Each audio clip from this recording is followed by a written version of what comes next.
История детского театра «Сулпан» берет свое начало с Народного театра, который впоследствии стал театральной студией «Легенд из Казани». В 1993 году решением Президиума городского совета студия превратилась в Сибайский городской театр «Сулпан».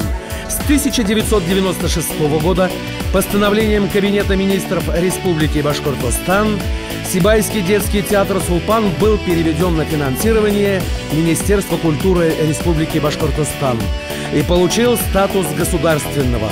Распоряжением правительства Республики Башкортостан в 2013 году в целях повышения эффективности деятельности государственных учреждений культуры Республики Башкортостан Сибайский башкирский театр «Сулпан» и Сибайская государственная филармония реорганизованы путем присоединения первого ко второму. Установлено следующее наименование: Государственное бюджетное учреждение культуры и искусства Республики Башкортостан, Сибайское концертно-театральное объединение.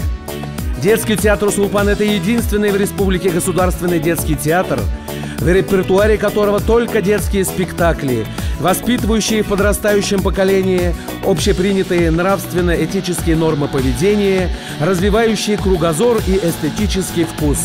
За четверть века детский театр «Сулпан» стал участником и лауреатом многих республиканских и международных фестивалей в городе Уфа, Казань, Стерлитамак, город Конья, Турция, Чебоксары. Театр активно участвует на городских, республиканских мероприятиях.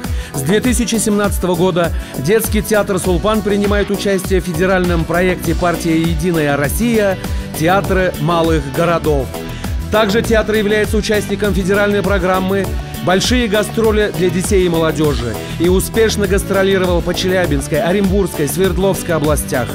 В настоящее время детский театр «Сулпан» Сибайского концертно-театрального объединения стал настоящим национально-культурным центром для юных жителей районов Башкирского Зауралья.